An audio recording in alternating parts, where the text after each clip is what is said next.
Anybody can have anything you want, but you can't have everything you want. Hey, it's Kevin Amolsch, Pine Financial Group. We work together so you succeed. You found us here on Facebook, you found us here on YouTube. Please hit like, hit subscribe. We're trying to build a channel so we can help more real estate investors make money like you. So please help me out and hit subscribe or like. It's Sunday morning when I'm recording this, the day after our Minnesota Real Estate Investor Success Summit. And I wanted to just shoot this video from my hotel room this morning with a little bit, let's go over my notes here from a fantastic event that we just had. So I'm gonna kind of walk through my day and how I experienced the event and what I learned or my takeaways from the event. So obviously it's super early morning, getting everything ready. I'm setting up the tables, trying to get breakfast.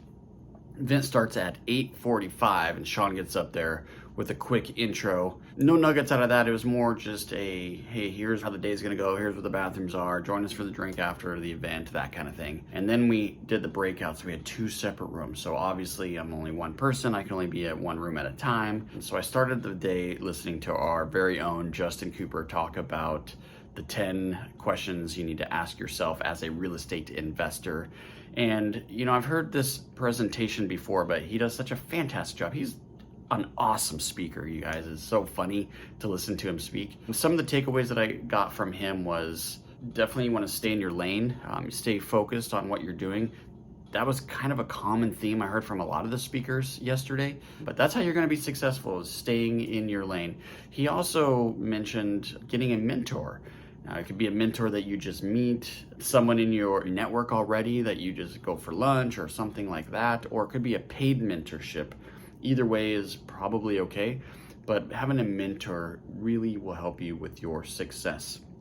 Justin also talked about a specific story with one of his clients where they didn't read the title commitment, and then it came up at the very end that he was buying 1 unit in a 4-unit building and there was no party wall or HOA set up.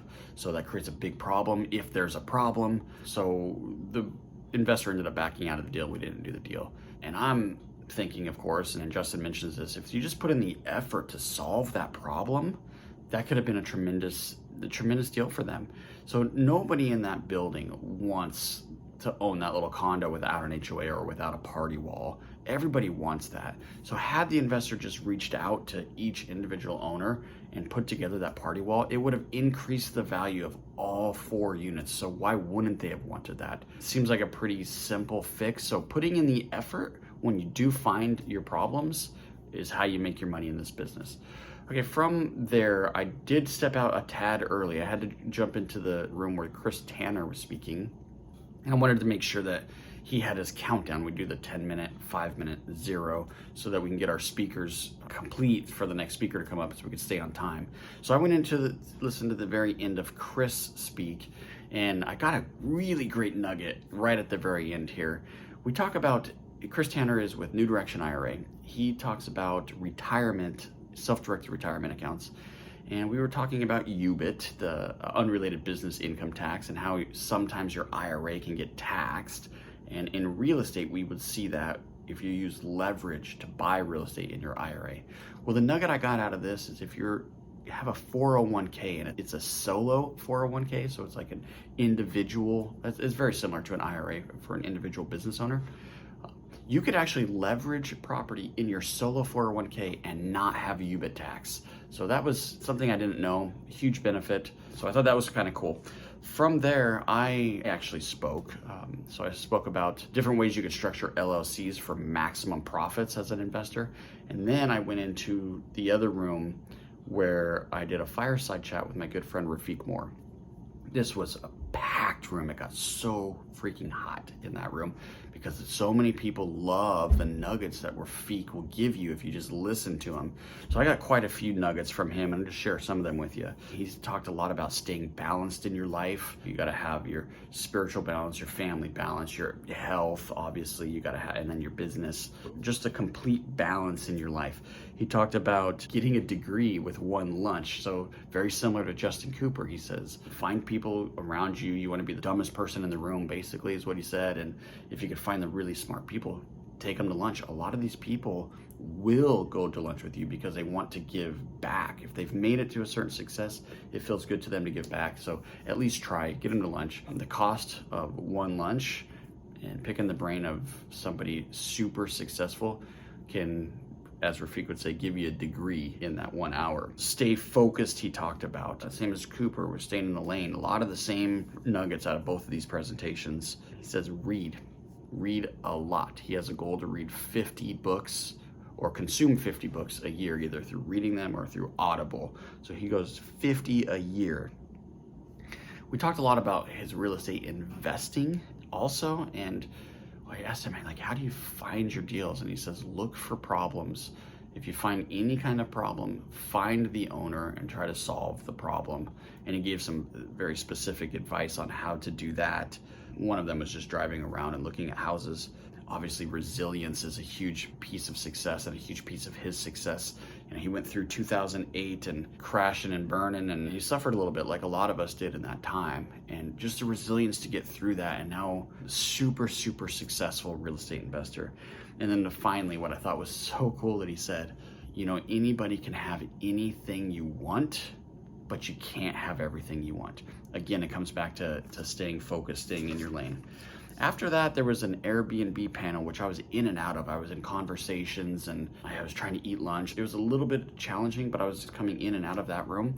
Some of the things I got from the Airbnb panel is get rid of all your bunk beds. And I thought that was funny because I just bought a property in Dillon, Colorado, and we're remodeling it now.